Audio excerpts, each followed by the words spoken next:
நாங்கள் வந்து பொன்னேரி கோட்டத்திலேருந்து ஒப்பந்த தொழிலாளி நாங்கள் எல்லாருமே இன்னைக்கு பார்த்தீங்கன்னா குறைஞ்சபட்சம் ஒரு 15லேருந்து 20 வருஷமாக வந்து இன்னைக்கு மின்சார வாரியத்தில் ஒப்பந்த தொழிலாளர் தான் குறைஞ்சது ஒரு 300 பேர் 250 300 பேர் நாங்கள் இங்கே வேலை செஞ்சுன்னு இருக்கோம். பல பேரிடர்களுக்கும் நாங்கள் தான் வந்து வேலை செஞ்சு கொடுத்துருக்கோம். இப்போ வரதா புயலாக இருக்கட்டும், கஜா புயலாக இருக்கட்டும், கொரோனாவாக இருக்கட்டும், எல்லாத்துக்குமே இன்னைக்கு ஒப்பந்த தொழிலாளியை தான் இவங்க வந்து பயன்படுத்தியிருக்காங்க. ஆனால் இன்னைக்கு பார்த்தீங்கன்னா ஒப்பந்த தொழிலாளி இல்லைன்னு வேற அதிகாரிங்க வந்து ஒப்பந்த தொழிலாளி இல்லைன்னு சொல்றாங்க. இன்னைக்கு கொஞ்ச நாள் முன்னாடி வந்து நம்ம அமைச்சர் கொடுத்த ஒரு வெள்ளை அறிக்கையில கூட ஒப்பந்த தொழிலாளி பற்றி எந்த ஒரு பேச்சுமே இல்லை. நேரடியாக இப்போ பார்த்தீங்கன்னா டிஎன்பிசி எக்ஸாம் மூலியமா வந்து ஒப்பந்த தொழிலாளி எடுக்கிறேன்னு சொல்லியிருக்காரு. அந்த டிஎன்பிசி எக்ஸாம்லையும் வயது வரம்பு வச்சிருக்காங்க. வயது வரம்பு வச்சிருக்கும் போது எங்களா மாதிரி ஒப்பந்த தொழிலாளிங்க வந்து குறைஞ்சது 100க்கு 80 பேர் இதில் வந்து வரவே முடியாது. இந்த டிஎன்பிசி எக்ஸாம் எழுதி உள்ளே வர முடியாது. இந்த மாதிரி சூழ்நிலை எங்களுடைய வாழ்வாதாரம் எல்லாமே இதில் பாதிக்குது. அதுக்காக அரசோட கவனத்தை ஈர்க்கணும் அப்படின்றதுக்காக இங்கே வந்து ஒப்பந்த தொழில் எல்லாருமே இந்த காலை வரட்ட வேலை நிறுத்தத்தில் இங்கே வந்து உட்காந்துருக்கோம். ஒரு நாளைக்கு எவ்வளவு சம்பளம் வாங்கிட்டு இருந்தீங்க? எங்களோட சம்பளம் பார்த்தீங்கன்னா ஒரு நாளைக்கு அதிகபட்சமாக 300லேருந்து 400க்குள்ள தான் இருக்கும். அவ்வளோதான். அதுவும் வந்து எல்லா நாளுமா வருமானா அது கஷ்டம்தான்.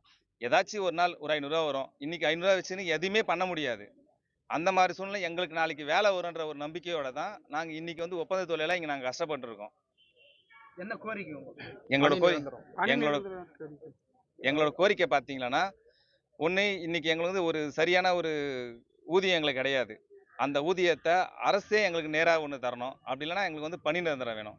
ஏதாவது ஒன்று பண்ணாதான். நாங்கள் 15 வருஷமா 20 வருஷமா இன்னைக்கு ஒப்பந்த தொழிலாளியாக மின்சார வாரியத்தில் கஷ்டப்பட்டு இருக்கோம். இன்னமும் வந்து நாங்கள் கஷ்டப்பட தயாராக இருந்தாலுமே அதிகாரிகளால் நாங்கள் மறுக்கப்படுறோம் எல்லாத்துலேயுமே. இன்னைக்கு மினிஸ்டரே வந்து அதான் சொல்லியிருக்காரு, ஒப்பந்த தொழிலை பற்றி எந்த ஒரு பேச்சுமே இல்லை. தயவு செஞ்சு இந்த அரசாட்சி எங்களுக்கு எங்கள் வாழ்க்கையில் ஒரு விளக்கேற்றி வைக்கணும் அப்படின்றத நாங்கள் ரொம்ப பணியோடு கேட்டுக்கிறோம். நாங்கள் இப்போ நீங்கள் ஒப்பந்த தொழிலாளர்கள் வேலை செய்யலைன்னா என்ன ஆகும்? கரண்ட் இருக்காது. ஒப்பந்த தொழிலாளர்கள் இன்னைக்கு இறங்கி வேலை செய்யல அப்படின்னா நிறைய வேலைகள் இன்னைக்கு பெண்டிங்கில் இருக்கும். இன்னைக்கு பார்த்தீங்கன்னா இன்னைக்கு ஒரு பிரேக் டவுன் அட்டன் பண்ணதுனா கூட அந்த இடத்துல வந்து ஒப்பந்த தொழிலாளி இல்லாமல் அது நடக்கிறதுக்கான சாத்தியம் இல்லை. நாங்களும் 1990 வேலை செஞ்சுக்கிறோம். நிறைய பேர் இந்த தொழிலை தான் நம்பி நாங்கள் இருக்கிறோம். ஒவ்வொருத்தரும் ஒவ்வொரு நாளைக்கும் செத்து மடிகிறாங்க. எங்களுக்குன்னு எந்த பாதுகாப்பும் இல்லை, எந்த ஊதியம் இல்லை. கடந்த ஆட்சியிலே சொன்னாங்க பணி நிரந்தரப்படுத்துன்னு, ஏமாற்றிட்டாங்க. இந்த ஆட்சியிலாவது எங்களை பணி நிரந்தரப்படுத்துவாங்கன்னு சொன்னாங்க, படுத்தல. முதல்ல வந்து அமைச்சர் நிர்மல்குமார் ஐயா அவர்கள் என்ன சொன்னார்னா, ஒப்பந்த தொழிலாளர் தான் நாங்கள் பணி நிரந்தரப்படுத்துவோம்னு சொன்னார். அப்புறம் என்ன ஆச்சு ஏதாச்சுன்னு தெரியல, ஒப்பந்த தொழிலாளர் படுத்தலை, ஐடிஐ படிச்சுன்னு எடுக்கிறேன், விடுபாட்டை கேங்மேன் எடுக்கிறேன்றாங்க. அப்போ நாங்கள் இத்தனை வருஷமாக பணி செய்கிற ஒப்பந்த தொழிலாளர் கேன பசங்களா மாரி ஆகிட்டோம். ஏன்னா எங்களுக்கு வாழ்வாதாரம் இதுதான். இந்த 200-300 ரூபாய் தான் எங்களுக்கு வாழ்வாதாரம். ஒவ்வொருத்தரும் ஒவ்வொரு நாளைக்கு செத்து மடிறான் அந்த ஒப்பந்த தொழிலாளர்.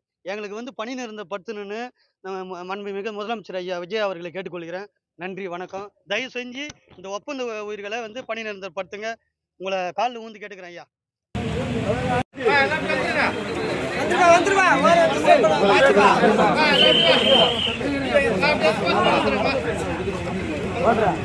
நான் வந்து தரேன்.